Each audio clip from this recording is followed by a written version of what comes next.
Okay, we are almost done with this week's lessons. We've got two more. Okay, we are gonna be doing a review lesson today. So I'm gonna go a little bit quickly and I want you to really focus on completing a lot of the work yourself because you know how to do it. Ready? Here we go. Okay, we are working on fraction, decimals, and percentages. So, language of the discipline. Let's see, we can define fraction, which is a partial number, a number less than 1. We can define decimal, which is a partial number, number less than 1. And a percent, a partial number? No, Miss Brazil. Is what I should hear you saying. A percent means out of 100. I guess technically a percent could be a partial number, but it is possible to have more than 100%. Any number out of 100. Go ahead and get those down. Okay, we are going to convert each of these into percents, fractions, and decimals. So let's start with the percentage form. How can I write 70% as a fraction? Pretty sure that I heard someone say, Miss Brazil, a percent means out of 100. So 70% means 70 out of 100. Is that my final form? No, it needs to be simplified. Thank you. It needs to be reduced. This can reduce down to 7/10.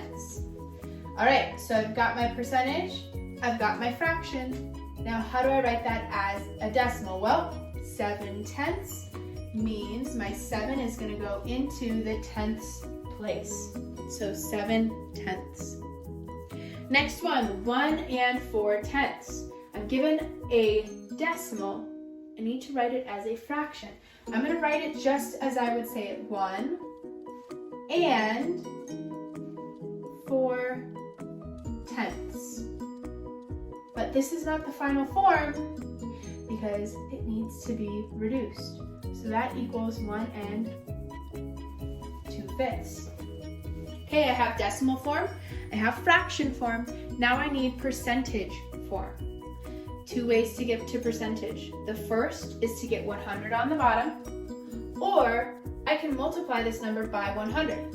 So if I do 1 and 4/10 times 100, I can do this mentally. 2 zeros means I move that decimal twice.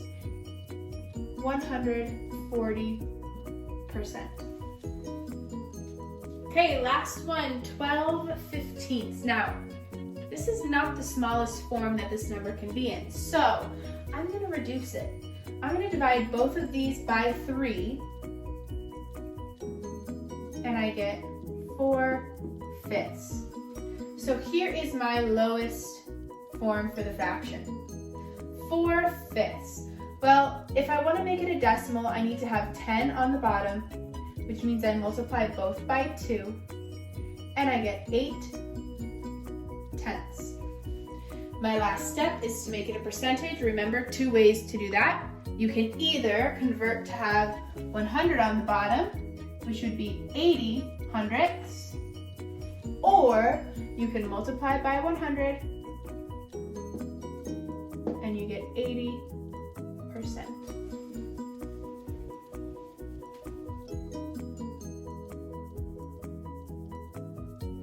All right, I told you this would be a quick lesson today because it is a review. So let's just check out this anchor chart. You have a box of fractions, decimals, and percentages. The first fraction is 1/2, which many of us might know as 5/10. But if you did not know that off the top of your head, what could you do? You could multiply 1/2 by 5 to get 5/10. And then we know we read 5/10 as 5/10, and that is written as the first number after the decimal. Next is the percentage. Again, some of us might know this as 50%, but if we were going to walk through the steps, we would take 5/10. Multiply it by 100 and move this decimal once, twice, 50%.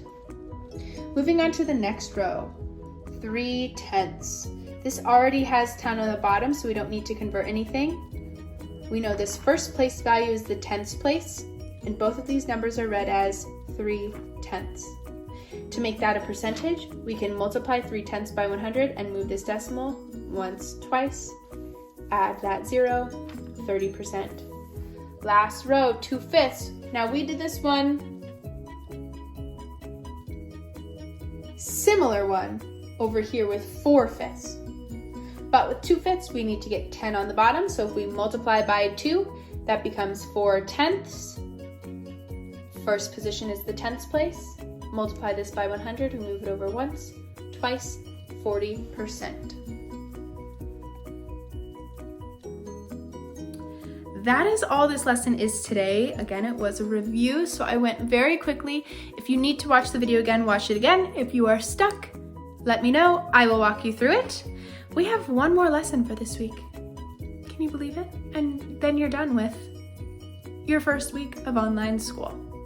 I miss each of you dearly. I hope you're all doing well. I will see you tomorrow. That's all I have for you today.